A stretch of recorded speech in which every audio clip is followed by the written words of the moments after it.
Welcome to the sixth and final, what do we call them, installments, classes, lectures, sessions of our study of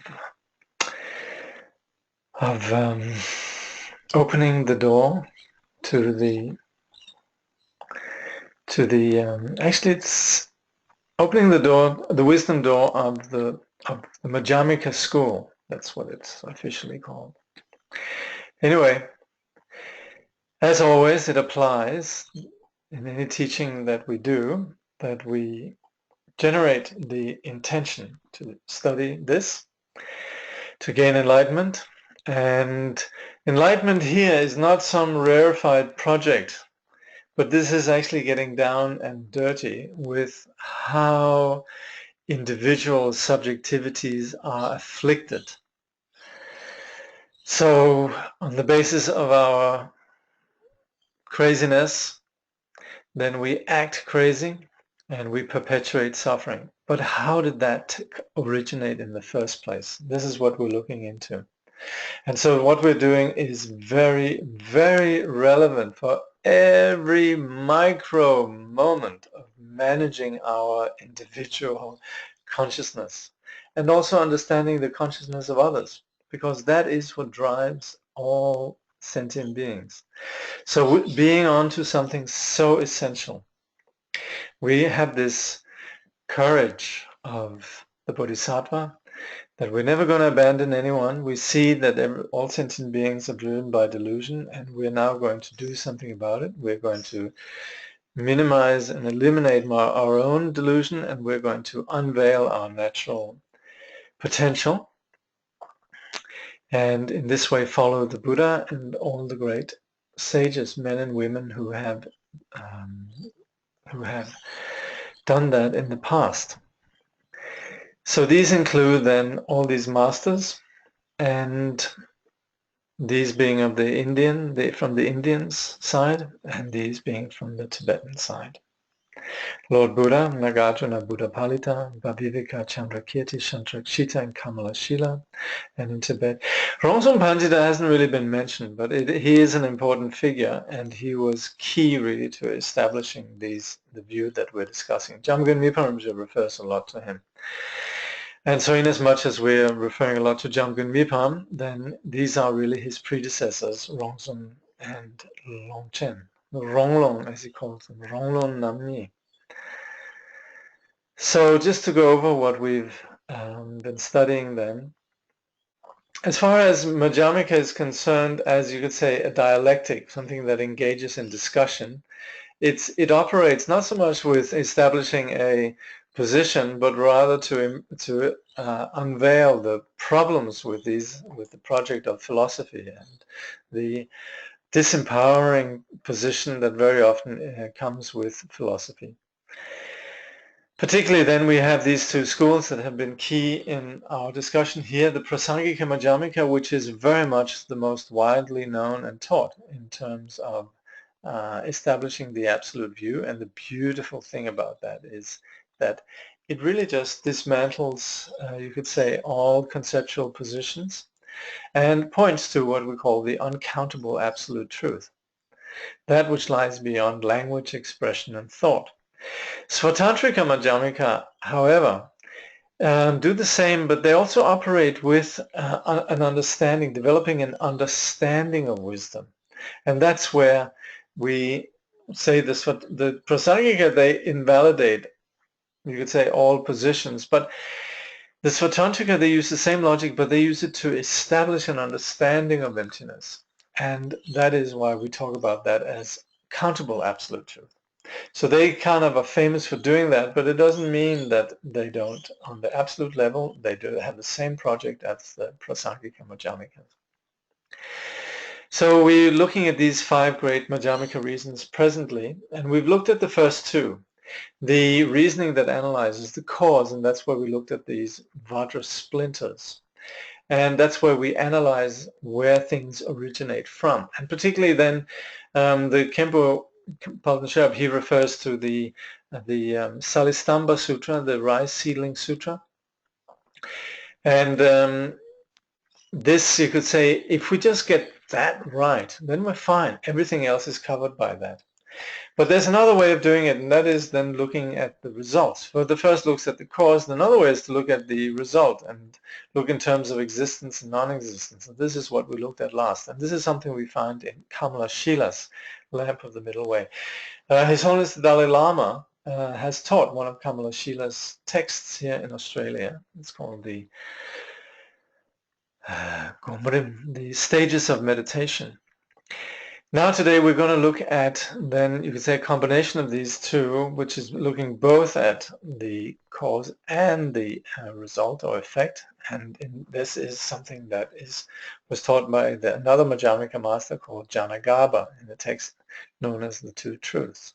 We're also going to look at the famous and generally regarded as the easiest one, and that's the reasoning beyond one or many. And it's also, according to Ponla Rinpoche, referred to as analyzing the entity. We just look, can we find anything absolute in a phenomenon? We can't. So that's taught in the Lankavatara Sutra. It's taught by Nagarjuna in his root verses of the Middle Way, in Aryadeva's 400 verses, which actually in English is known as the, what is it again, yogic? 400 verses of yogic conduct. Yeah. And then there's famously Shantarakshita in his Ornament of the Middle Way, which is referred to as the Ornament of the Middle Way, I think the Padmakara translation, and what is it, Manjushri's Delight, this Manjushri's Delight, something like that. Two really good English translations. And then finally we're going to look at, famously, Praticca Samutpada. And all Buddhists, they sort of go, what? Oh yes, that's our view. So wherever you go, Praticca Samutpada. If you got that down, you're cool. Wherever you go with the Zen people, you go with the the Chan people, the Theravadan people. Wherever you go, if you got this, and also it is very important because this is where the first four refute the wrong views. And particularly, you could say nihilism. The last one refutes the wrong views, but it also establishes the right view. Once you understand that things exist in dependency, that also informs your view on karma and basically what drives our perceptions, existences, including also the whole idea of our consciousness. And with that, implicitly, what came first, consciousness or matter? If you say consciousness came first, that's where you begin to suspect rebirth, because your consciousness is going to be churning out these various perceptions, just like in dreams. So anyway, thanks to the last one, then, is what really is helpful both in terms of refutation and also in terms of establishment. We're going to look at that. All right. The third great reasoning of Madhyamaka, analyzing cause and result together. So, as far as that goes, then yeah.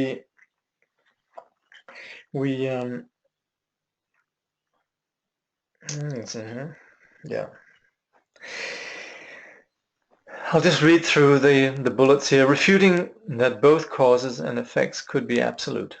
Refuting that existing phenomena are truly existing causes or results. Relative phenomena have no substantial existence as per the freedom from one or many reasoning. So that's what we're going to be looking at. And we've refuted the idea of something arises from truly existent causes. Yeah? This we've done earlier. We've also, in terms of causes, right? That was the first of the 5. Then of something arising from truly existing causes. That was last time. Now the third reasoning of Madhyamaka establishes that causes and results together are also empty.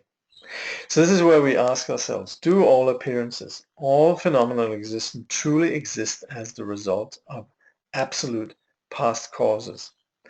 Will these appearances themselves be truly existing causes of absolute future results?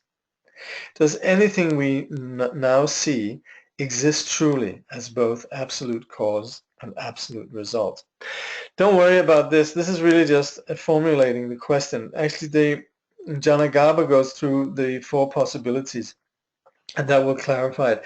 But it's important that we make clear that, and this we do again and again, right? We're not falling into just saying Madhyamaka to say there's nothing, it's all empty, etc., etc., etc. We're not saying that. According to Madhyamaka, the point is, and we're not denying what we experience, as much as phenomena they function, and that's what we experience. Nothing, including the causes and results, exists on an absolute level. Note the absolute. And phenomena's relative existence is refuted by the freedom from one and many reasoning, which means that if we look at any given phenomena, we can't find its essence, even on an ordinary substantial level. What appears as substantial, they don't actually possess any substantiality. So let's look at these 4 refutations. Yeah, and that is that many causes develop a single result, that a single cause develops many results. And remember what we're saying here, it's single different result. A single cause, that many causes develop a single result, that a single cause develops many different results, that many different causes develop many different results, and that a single cause develops one result. Look, this is really just applying, you could say, a logic that's founded on our conventional understanding of reality. So we're both going to make the statement, we're also going to back it up with some examples. The bottom line is that causes and conditions, they produce results only on the relative level, but not on an absolute level. So things are basically just, you could say, a fluid web of dependent phenomena, conditions. So as far as this goes, then Khenchen Palden Sherab, he makes a point here. He will say, many causes cannot develop a single result. So this means that nobody believes that many causes,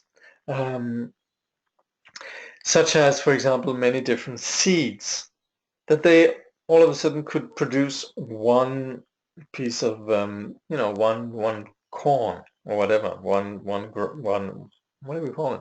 Stalk with grain at the end, yeah?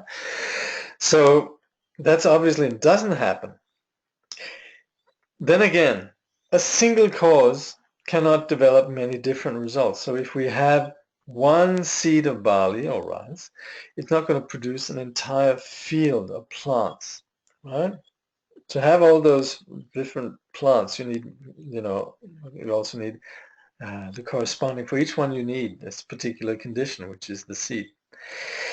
Many causes cannot develop many results. So this is again just operating on what we know. We have many different causes that come together, yeah? But in the end, then when we have a result, it's not as if these many causes have made many different, for example, he gives the example of a building. But in the end, we really just speak about one building that's standing. So this is not denying that we could very well have many causes developing many different things on a conventional level, but it's just on the absolute that we wouldn't really think of many different causes making many different things, yeah? And when we have things that are referred to as causes, they by definition are together making one thing that we label as a single entity. A single cause cannot develop many results. So is that really it? A single cause develop? Yeah, that's an error. It's luckily not an error up what you were looking. It's just my notes here. So anyway, a single cause cannot develop one, and also a single cause cannot develop one result. So that's where you don't have, when we have, for example, a single cause, it's not going to produce a given phenomena. Again, he gives the example of a building, yeah? And also, just as one cause, a single cause cannot produce many different buildings. It really just refers to that this all a web of phenomena. I looked into Dzogchen Ponlop Rinpoche. He also explains this quite well. So what we're saying as far as these go is that causes and conditions produce results only on the relative level. From the absolute perspective, the cause and result relationship does not exist the way that we normally perceive it. Basically, we're just saying that, yes, we would say that, all these different things made one building. But when we look at every single thing, and even the idea of building, we can't find any absolute. The building is complex, and every of the given causes, they're also complex. This is clearer here. And this is from Dzogchen Ponlop Rinpoche, where he says, what is the cause of a moment of conscious awareness, for example, of a flower? That's a similar, we have, for example, a phenomenon. That's us seeing a flower. And in there we have a dominant cause, which is us seeing with our eye faculty. We have the objective cause, which is the flower. And then we have the direct cause, which is the previous moment of consciousness. See, we think in terms of it's my eye that sees it, but really the eye wouldn't, dead corpse's eye wouldn't help much. There has to be a consciousness that conceives a flower. And for example, if people coming from a different planet, or ants or koalas looking at a flower, might not think of it in the same way. So it's really about our consciousness that projects. So this is really that we are speaking of a perception that is not just a single entity, but it's very much, as a perception of a flower is not a single of these causes, but they're interdependent conditioning. Yeah? Or rather, it's not a single of these three above, but of these working together.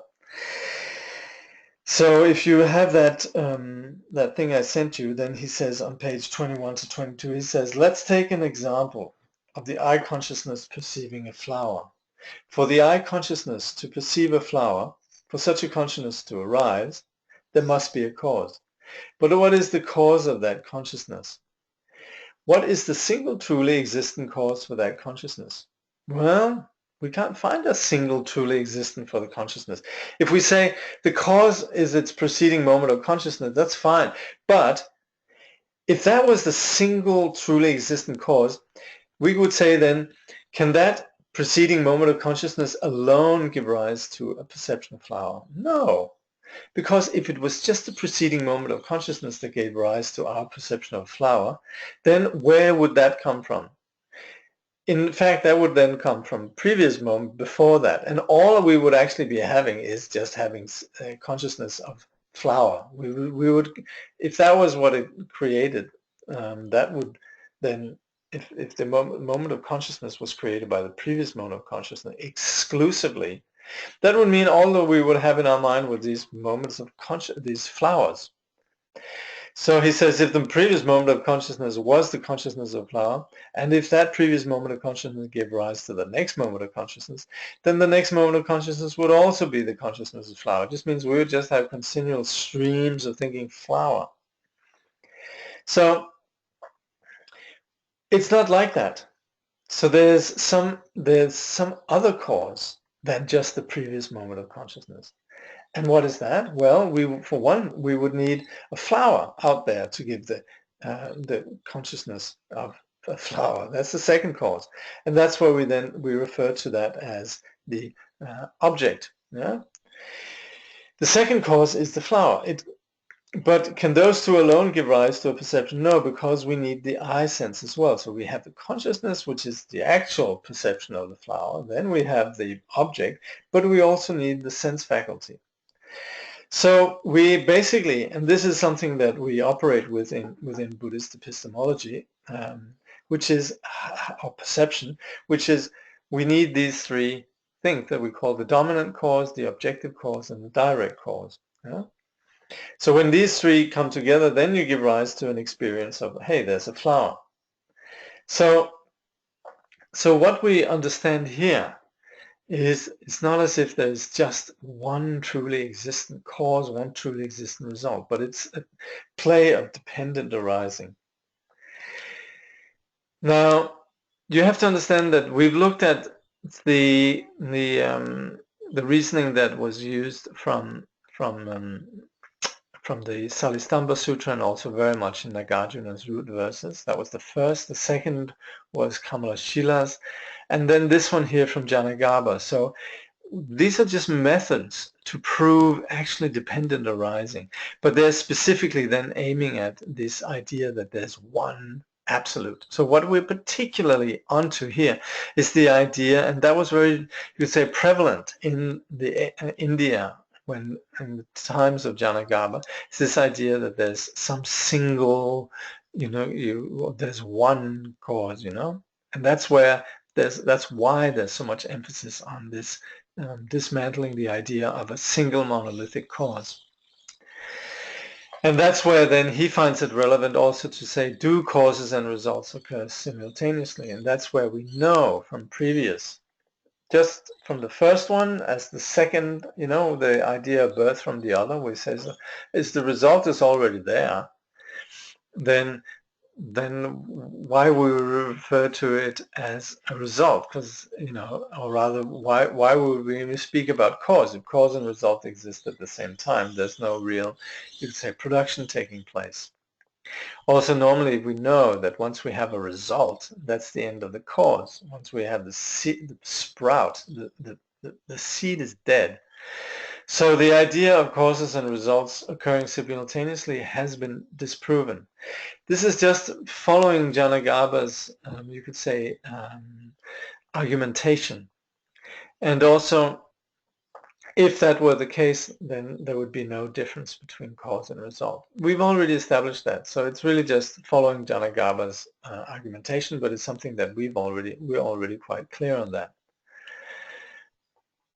And then also, something that is very often believed is that you have a cause and then you have a result, and they're kind of like there at the same time. They're both there at the same time, and they're not. The rice seed is becoming the sprout, but also it's not the same. As long as you have the seed, it's still not the sprout, and so on. So they both make contact, and also they don't, because they are different, but then they're related.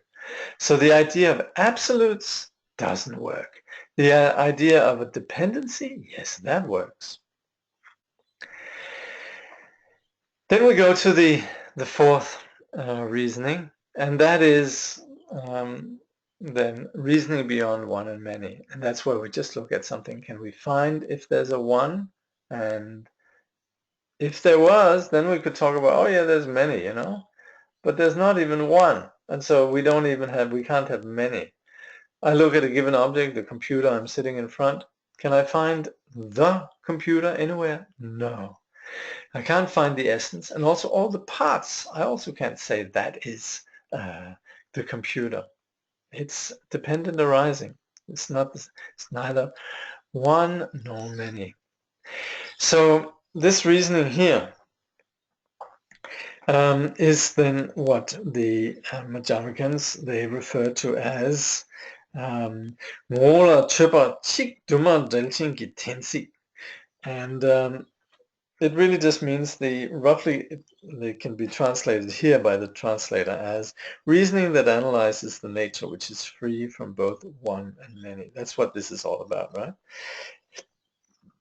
So at the moment that we actually have this reasoning, it's something that eliminates all notions about absolute nature. So this is famously the kind of logic that Shantarakshita uses in his Ornament of the Middle Way. Adornment of the Middle, that's right. In the Padmakara translation, it's called Adornment of the Middle Way. But it works to break down our assumption that there is a single identity in any given phenomenon.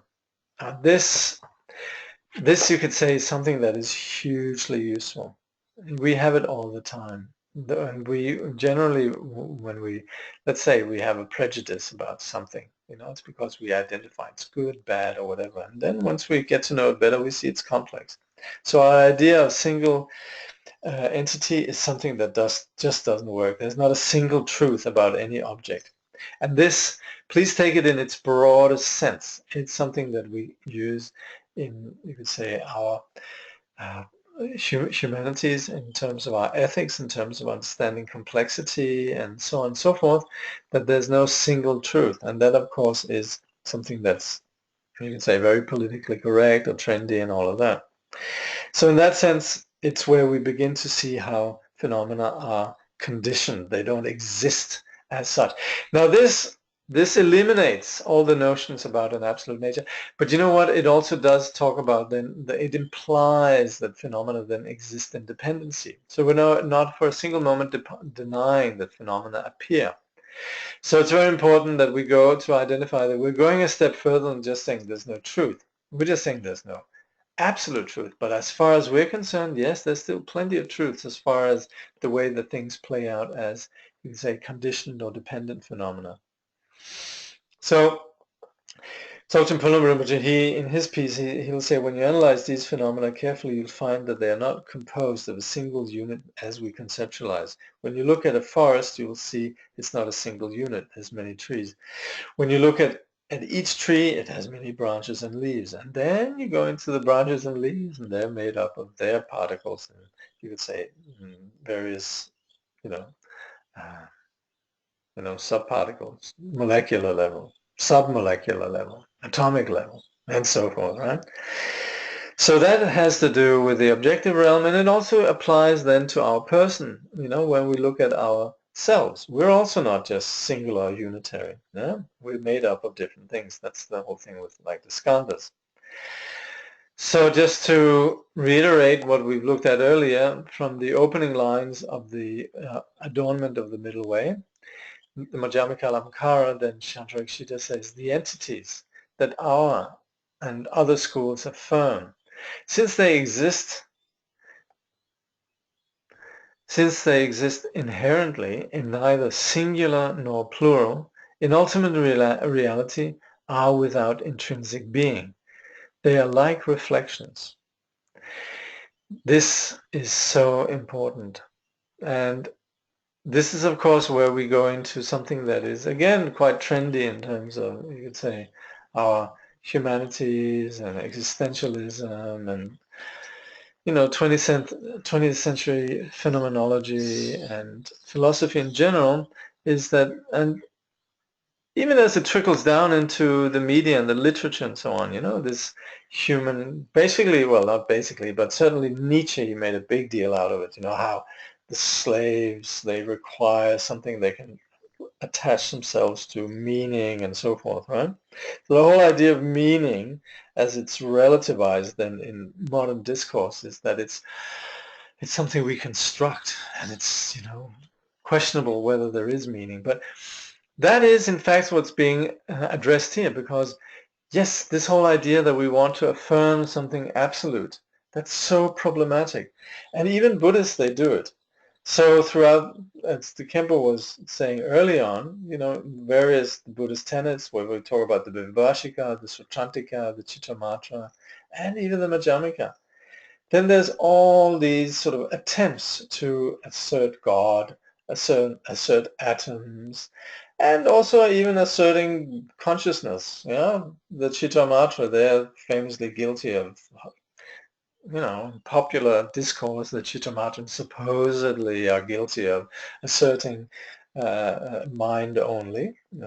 Maybe it's not that simple, but certainly that's what it sounds like. And even the Madhyamaka with their assertion of two truths. That is actually particularly referring to the Svatantrika, because famously then, even though the Prasangikas, they operate with some, you could say, some logic and so forth, they are, as we know, attempting to dismantle any reference points.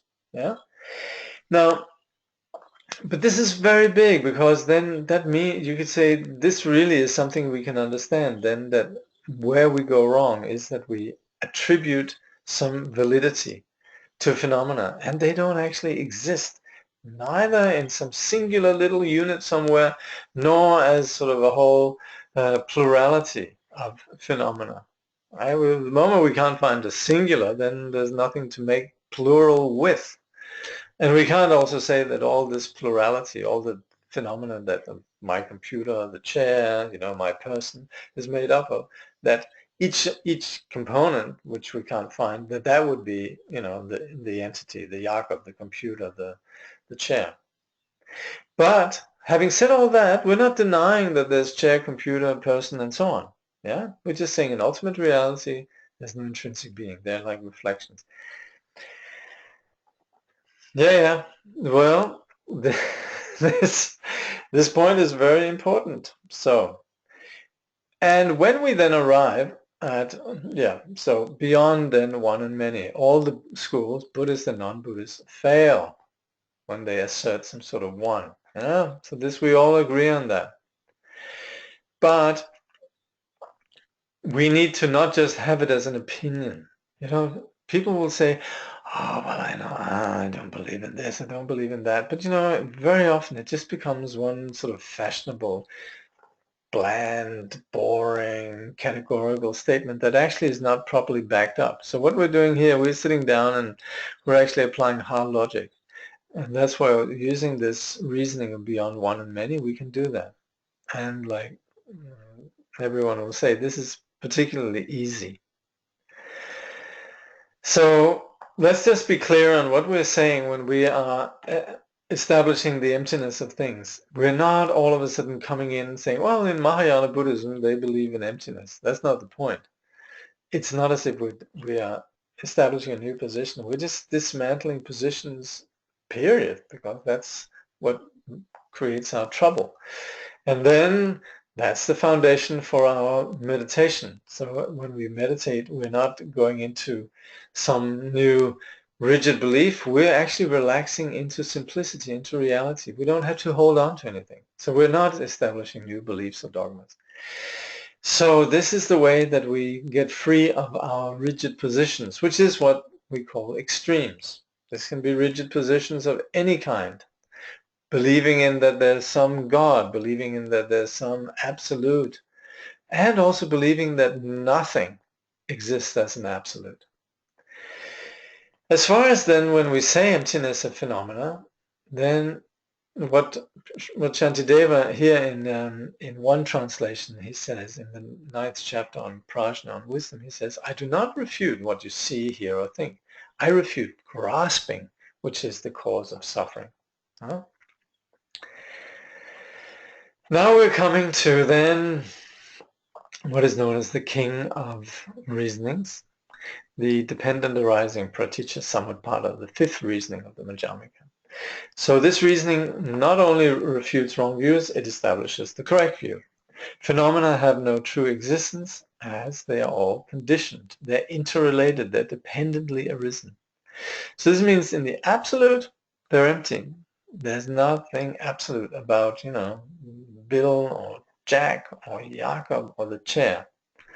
But on the relative, yes, then Bill, Jack, Jakob, and the chair, they appear. But they're conditioned phenomena, shifting, changing. Yeah. They don't shift and change randomly. They shift and change according to the conditions, causes and conditions. So we're not just saying it's all just, meaningless, nothingness, directionless. We're saying that the phenomena appear on the basis of causes and conditions. The fact that they can appear is because they're not frozen.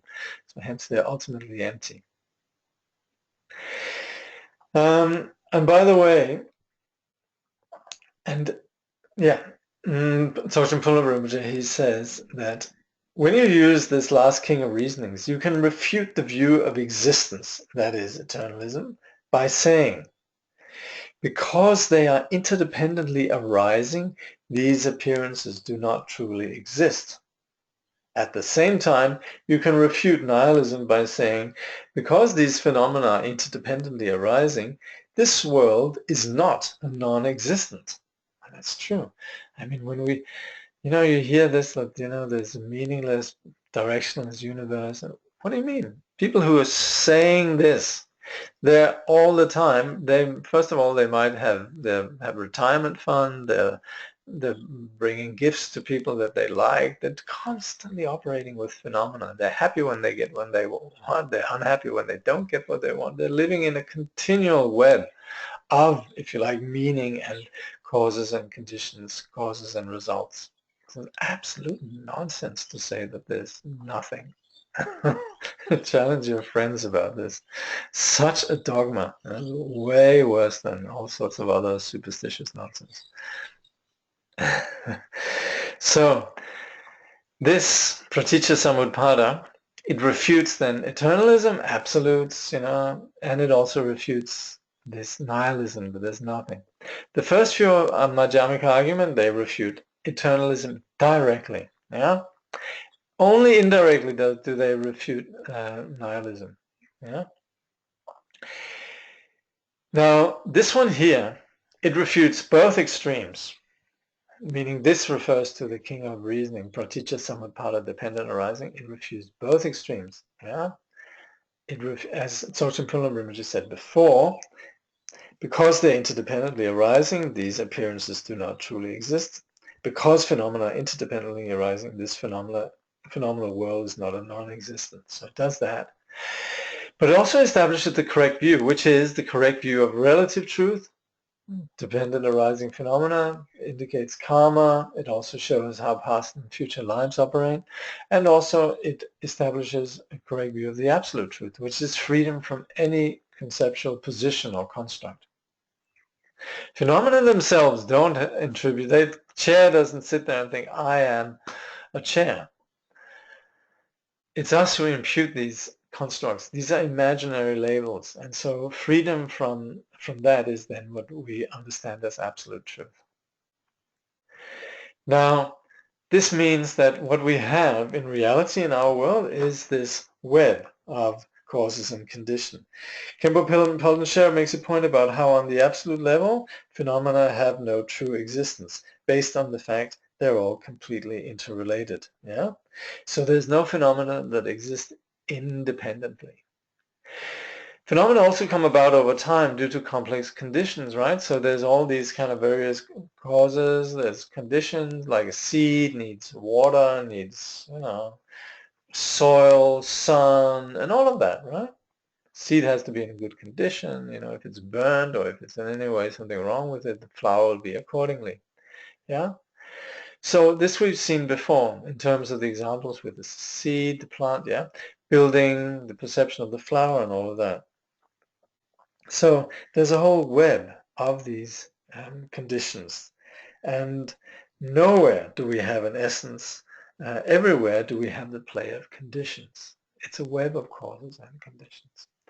Okay, I'll just attend to, there might be some questions.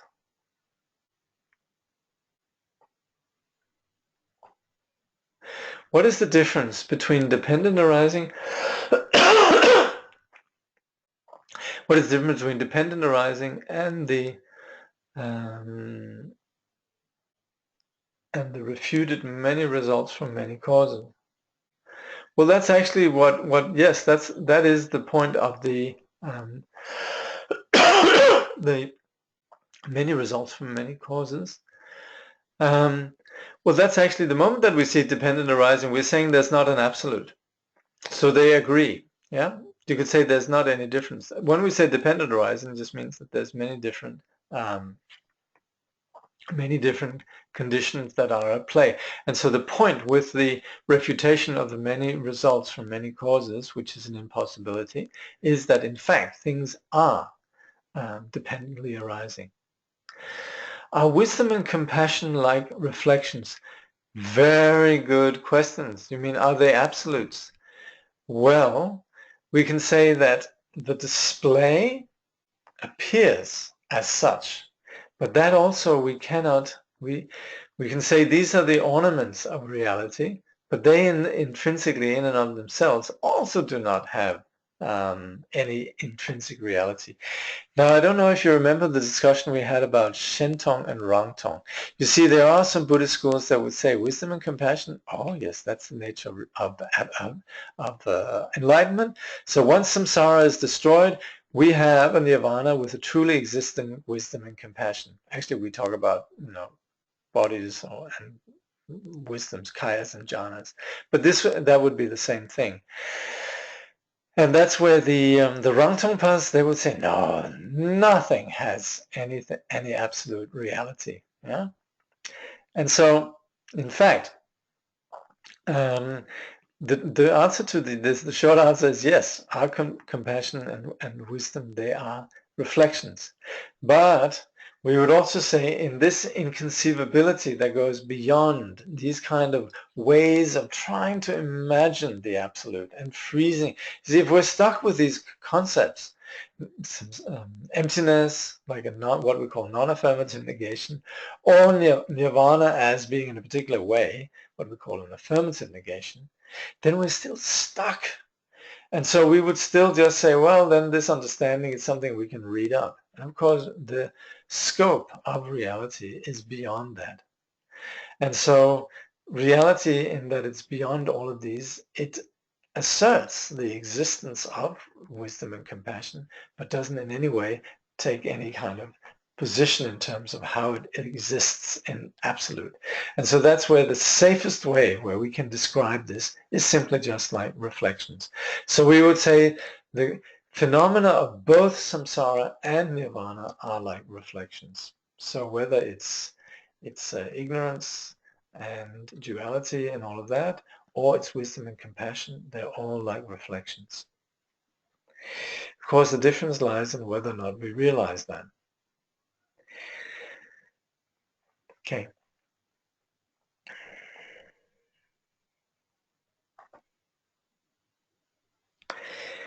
So praticca samutpada, the appearances of samsara and nirvana, there you have it. We can understand samsara and nirvana in terms of dependent arising. Nothing possesses essence, yet they manifest. So there's no grasping. So when we understand this, when we begin to understand causation, we also begin to understand how the path operating with who and you could say our disposition and so on, we then have a path where we operate with the dependent arising. The whole path is about that.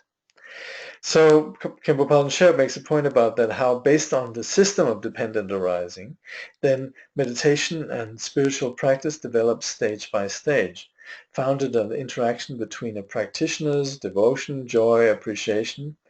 So it's not a single cause or factor that determines spiritual progress, since spiritual practice is dependent on so many different supports, causes, and conditions. You should read Yeshe Tsogyal's questions to Guru Rinpoche in a work that comes from Nyingma Nyingma, one of the early Tatans, early Nyingma masters, and it's published as the Kini Teachings. And in there you'll hear Guru Rinpoche give Yeshe Tsogyal these advices. You need the 5 thises, you need the 13 that's, if there was just one cause, then that's simple. Just say that. But of course, we need faith, we need diligence, we need intelligence, we have all these various, we need joy, perseverance, what have you, right? So all of this is, you could say, underscores that the nature of the path is dependent on many different causes and conditions. But we have a very famous statement. So that's what we call the Yadama. And in Vajrayana, we actually make this into a mantra. We put an Om in the front and a Soha at the end. Yedharma hetu prabhava hetum tesham tatagato hayavatat tesham chayuni roda evambadi mahashamanaye. And that means all dharmas originate from causes. Now, this implicitly means dualistic phenomena, what we think of as phenomena. Now, these causes, the whole of reality, was explained by the Tathagata. The nature of reality. He didn't go into all the details, right? But what really matters is what was explained by the Buddha, the Tathagata, and the cessation, how to, you could say, remedy delusion. The cessation of these dualistic causes was also explained by the Buddha, i.e. the great renunciant, the great Shamanera.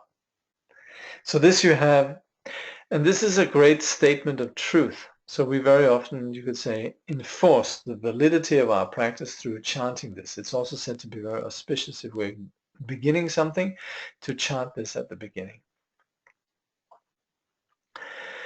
Appearance and emptiness then, which is what we're dealing with continually, right? We always see this, the unity of appearance and emptiness. Songtsen Rinpoche will talk about don't divorce appearances and emptiness. And we see it in the Yabyum, the couple. The Buddha in Yabyum is the male as appearance and the wisdom or emptiness as the female. And not divorcing them, they're happy together in their Yabyum. And sentient beings, unfortunately, they miss that, and so they're divorced. So they wander in samsara. But as far as all phenomena in the universe are concerned, they're all the union of dependent origination and emptiness. The chair, the phenomena of subjects and objects, they're all there, but they don't possess any kind of sense that this is, I'm a chair. That is something our mind imputes, and that's where you say the difference between me and the chair is that I'm deluded and I impute something the chair doesn't have, which is true existence or solidity. And that's why the Buddha has to come in and say, hey, Jakob, it's empty. It's not, it appears as a dependent arising, but it's actually doesn't have any, in and of itself, doesn't have any kind of solidity. Phenomena appear like illusions, and this is where we then have these famous, what we sometimes talk about as the 8 similes of illusion, or the 10. Yeah. So phenomena are like illusions. They're like mirror images. They're like bubbles on water. They're like dreams. They're like mirages. They're like echoes, and so on and so forth. Yeah. So when we recognize the nature of reality, we're free. When we mistake reality, when we divorce appearance and existence, when we overlook that phenomena don't have, this solidity that we attribute to them, and we mistake reality, that's where we wander in samsara. Khenchen Palden Sherab says the true nature is actually indivisible and inexpressible. Doesn't fall into the categories of our narrow mind. He continues, so from the ultimate perspective, the distinction between emptiness and form is a mere imputation. Yeah. Now, when we're approaching this, we operate with valid cognition. So we might say, well, then, in absolute truth, is there some valid cognition? Well, we can say, it's what the Buddha has experienced is definitely valid. But it's not as if we can operate with the same logical parameters that generally valid cognition operates with. So what we use when we use logic is we use the rational mind. We use logic to rationally validate our insight. Yeah? When we say all composite phenomena are impermanent, that appeals to our intellect. And even when we're establishing our understanding of what we call a non-affirmative or even affirmative emptiness, it's our rational intellect that's operating. But that will not make realization. It will never amount to absolute truth. So as much as we need our rational mind to appreciate the validity of this project, ultimately we can't equate our rational mind to insight. We can't equate rational mind to the qualities that you could say informed a joyous existence, like, discerning, love, compassion, all these things. They're beyond ordinary rational intellect. And yet we use our logic to sort of go, yeah, that's really great. So we say absolute truth is not the scope of the rational mind. We know that. So as far as this kind of, you could say, dimension of understanding is concerned, this is something that is beyond grasper and grasped. It's non-duality. And this is very important that now we're talking Madhyamaka. As far as the Nyingma person is concerned, this is how we should understand. Madhyamaka is Dzogchen. Mahamudra is Dzogchen. Sorry, what am I saying? Dzogchen is Madhyamaka and Mahamudra is Madhyamaka. All that we're talking about here is, you could say, lies at the basis for these practices. What is beyond intellect? And then also we use this quote from the Way of the Bodhisattva, the Bodhicharyavatara, and the Wisdom chapter, where it says the absolute is not the scope of the intellect. So that takes us there. Now, then we have some questions and answers. Well, let me just say one more thing, which is important, actually. Again, coming back to the Nyingma crowd, the Dzogchen gang. Khenchen Palden Sherab says, such a realization of emptiness, that is what Shantideva is referring to, is the same as the Dzogchen view of trekche, which means cutting through, within which there's nothing to meditate on, and we say non-meditation is itself the great meditation. In other words, meditation ceases to be a conceptual construction, since mind-made meditation is still based on dualistic fabrication. Also, some of you might read Dujun Rinpoche's Calling the Lama from Afar, where it says the mind-made, what is it again? Mind-made constructions. Mind-made meditation is a deceiving enemy. So we are going beyond the ordinary grasped. Of course, we relatively operate with this countable absolute truth. We're asserting, yes, that's right, we cannot, and we use all the Madhyamaka argumentation there. But it is something that eventually will enable us to let go of some of our rigid, you could say, likes and dislikes, and on the basis of that, afflictions and habitual patterns, and that will pave the way of a greater sensitivity and the possibility of, you can say, a greater vision. So we talk about the various paths in terms of path of accumulation, the path of joining, and the seeing of that which is the uncountable absolute truth is then what we call the path of seeing. And that we then deepen through the path of meditation, which leads us to the path of no more learning. So this is pretty much, you could say, where we have gone with this study.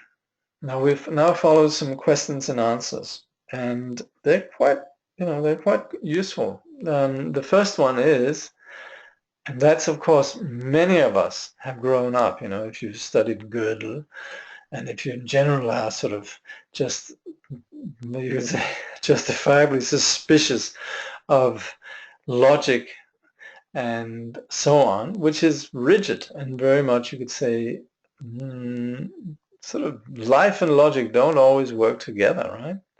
And so many of us have developed this sort of like, maybe just laziness. It's just like, oh, wow, I don't trust logic, can't be bothered. But also you could have gone through, you could say, the logical apparatus and established and found out that logic ultimately cannot be trusted. There's, and also in Western academia, a lot of discussion of that kind. Wherever it is, the question then comes, so, not trusting it, can I still practice Madhyamaka? Because obviously it operates with a lot of logic. And the Khenpo, he makes a very good point. He says, the point is that it has a point, this reasoning. And I would say also, us being brought up on in a very analytical-minded culture, it would be kidding ourselves to deny that we operate with this kind of with logic.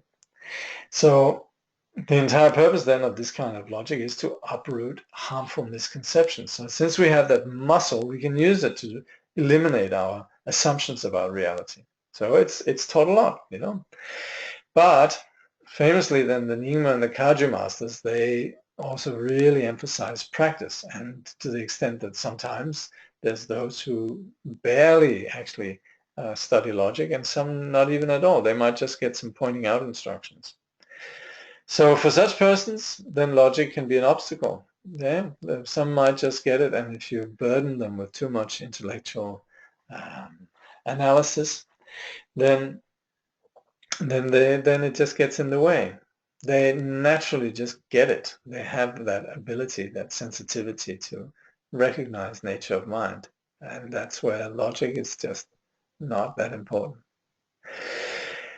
But it's important also, having said that, whether we emphasize the logical approach or the practical approach to arriving at an understanding of emptiness, it's important. It's extremely important to engage in meditation practice. So we got to do something. And then also the question is, earlier you said that the Buddha refused to debate relative phenomena. Could you explain this further? And that is then where there's reference to this, the Buddha's silence. Yeah? So also there I would say I personally find it very useful, Wilson Fletcher's piece that I've uploaded. And Khenchen Palden Sherab also says, this generally refers to those times when Buddha Shakyamuni was teaching from the absolute perspective. Remember when he didn't say anything. And in such cases, he was not really talking about relative truth. So you could say it's not really that he refused to debate relative phenomena, but he refused to assume that relative words could be a vehicle for understanding absolute reality. And Khenchen Palden Sherab continues, speaking about absolute truth, he would say no birth, no existence, no cessation, and similar things. But it's a very difficult one to understand. And so Khenchen goes on. Had Buddha said this to regular people, they wouldn't have understand. He also quotes the Heart Sutra, as you've seen. So it's really just that to point out how language is limited, concepts are limited.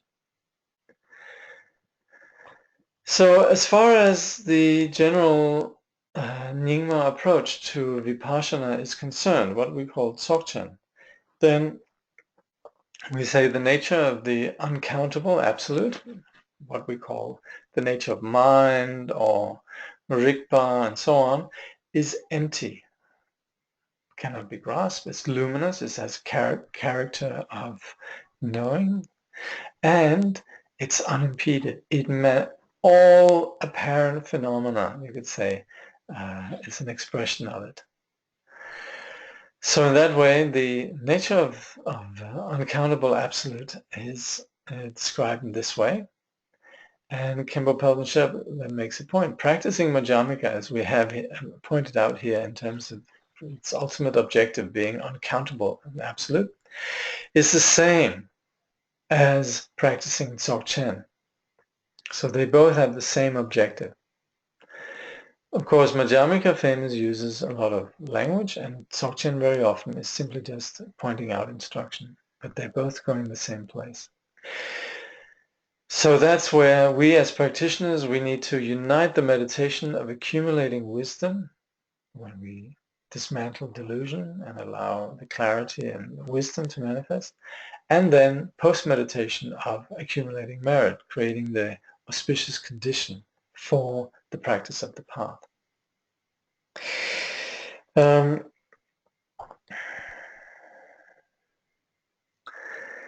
If you want to look at a more detailed discussion, you have the Beacon of Certainty.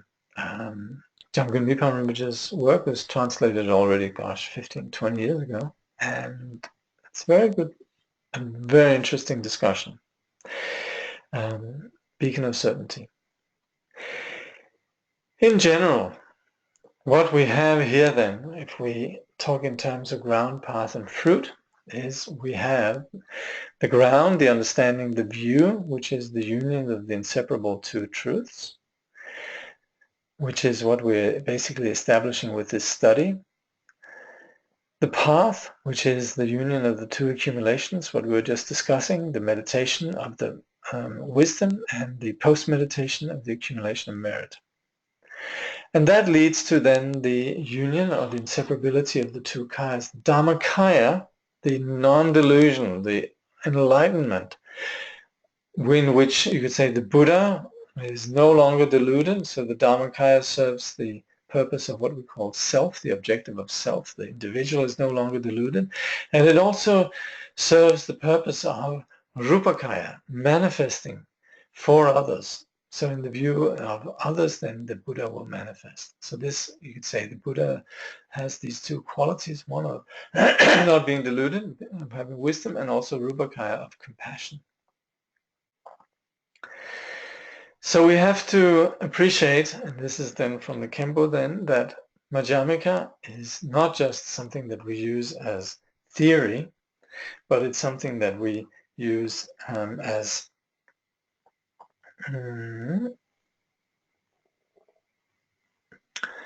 the foundation for our practice. It's the view. So we're not about, Madhyamaka sounds intellectual, and that's just to be clear on what do we mean with the middle way. Madhyamaka means the middle way, and that's what we're doing with practice. We're learning how not to get stuck on these things that trap us, our dualistic, grasping, objectifying mind. Understanding that fully becomes the view, and that's where we can then practice without hesitation. So this is then the ground for all the various Buddhist vehicles. And specifically then it's the ground for Dzogchen Mahamudra and whatever practices we have. It's indispensable. When we're practicing, and this is something that's reiterated again and again, when we're going to sit down and practice, then we need to have these three aspects, what we sometimes refer to as the three supreme methods or the three excellences, Dhamma Sum. And that is preparation with bodhicitta, that we understand the relevance of this for all sentient beings, the value of this for all sentient beings. The main part, which is without reference point, that we're habituating ourselves or learning, familiarizing ourselves with not grasping. And then concluding with dedication that any good we're not hoarding it for ourselves, but it's something that we dedicate to the enlightenment of all sentient beings. I'd also like to just say that what we've been doing here with this study is not some Buddhist belief. This can't be said enough. This is Buddhist science in the sense that what we're operating with is sound logic. It's epistemologically clear, valid understanding. It's not a belief or I like to believe that and so on, but and using that kind of, you could say, logical mind, the logical mind that we use to assess anything, we then arrive at an understanding of our reality, an ontological perspective, seeing how are things really. We establish emptiness, but that's, you could say, a valid ontological perspective in the sense that this is the understanding of how reality is. It informs us. And so as far as what we've done with this study, it's a applied science, the objective of which is not philosophy or smug opinions or whatever to get it right, but it's simply that we use this then to get down to the core of what actually creates our suffering, the dualistic mind and this practice of objectification, grasping, this deluded mind. That's what we're aiming at eliminating. So that's what we are about. That's what we've done with this study. And just like the Kempo said before, we applying these three methods of, you could say, bodhicitta, preparation with bodhicitta, the main part without reference point, and the dedication, then we should really see, and actually here I'm referring to Trungpa Rinpoche, who says, we should use our mind and look at it as if it's a place that we constantly learn things about our mind. So we should be a bit like a scientist in a laboratory where we're just looking, how does the mind work? And once we begin to know how our mind works, then we really can appreciate what is the value of this study. And that's then where we have an understanding that emerges, and we don't just leave it as opinion and thought, but we integrate it through the practice of meditation. That's where if we're practicing the gradual path, then we practice the shamatha and vipassana approach. If we're practicing the Vajrayana, then we understand the nature of deity is this Madhyamaka. The deity is this space of wisdom that's inseparable with compassion. That is the deity. So whether we're approaching it from the gradual angle or from the resultant angle, we need to integrate this understanding that we have through meditation. And then doing that, we're dedicating our path to two things. One is the enlightenment of sentient beings, and also that the Buddha Dharma may live or prosper, flourish, and so forth, that we dedicate our path to the enlightenment of sentient beings and the restorative medicine of the Buddha Dharma, meaning the teaching. We always say the objective of great beings is that they serve sentient beings and the Dharma. So I'm thinking we're towards the end here. So as far as then dedication goes, then the Khenpo, he has these lines here that I guess we can all chant together then. We're here as people who studied this, then together we can chant these verses. So, may the victory banner of the fearless teaching of the ancient tradition be raised. May the victorious drum of the teaching and practice of Dharma resound in the 10 directions. May the lion's roar of reasoning pervade the 3 places. May the light of unequaled virtues increase. May all the temples and monasteries, all the readings and recitations of the Dharma flourish. May the Sangha always be in harmony, and may their aspirations be achieved. At this very moment, for the peoples and nations of the earth, may not even the names disease, famine, war, and suffering be heard, but rather may pure conduct, merit, wealth, and prosperity increase, and may supreme good fortune and well-being always arise.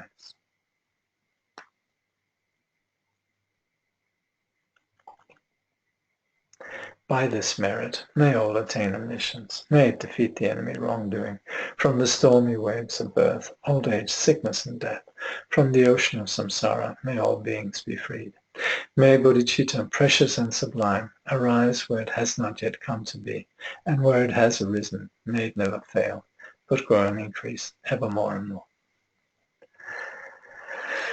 So I think we've come to the end, and I'd once again like to thank you for joining in this study. I'm looking here, there's no questions, so that's wonderful. We've arrived at the end, and all, all doubts and hesitations have been clarified. Could we request a reading list? Okay, yes. In fact, I'm not even sure, I haven't promised that. Yikes. I'll send it out. And if I don't send it out, please somebody bug me. And these days there's a lot, I'm getting a lot of mail. There's something called a Mundrugar, which has sort of resulted in a fair amount of emails. But yes, I'd very much like to recommend, you know, why I chose this book, by the way. Excuse me, I'm going a bit over time here. But look, why I chose this book is it actually summarizes in a few pages some very big topics. So in that sense, there's a little bit sort of, you know, I can find a few imperfections in terms of translation or in terms of, you know, just there's a few typos and whatnot, but hey, so what? And honestly, this sums up a lot. I'd also like to recommend, obviously, Tsongtse Rinpoche's teachings on the Madhyamaka. There's one that's quite well known. There's also one that's a shorter one that Rinpoche taught in Canada. I can send you that. It's not that commonly distributed. And also there are works. There's one that's called The Open Door to Emptiness by Trungpa Rinpoche. And there's also some works by Douglas Duckworth that I think are really good in presenting the teaching and the intention of Jamgon Mipo Rinpoche's writings. So that's it. As far as this goes, yes, reading list shall do. Okay. And then I'll also just like to say next time that I'm doing an online course, very much in the spirit of, since we have this Mundruga happening, then it'll be Tsongtse Rinpoche's Not for Happiness, a guide to the so-called preliminary practices. So this will be more in terms of meditation practice. So different texts. So I'll be doing that later on this year. And then finally this year I'm also going to do one called Magic Dance, which is all about the sacred feminine, if you like, the display of the 5 wisdom dakinis. So this is what's coming up. Anyway, once again, dear friends, thank you for joining into this study here. So all the very best with establishing the view and practicing the integrating through meditation and everyday life. Thank you.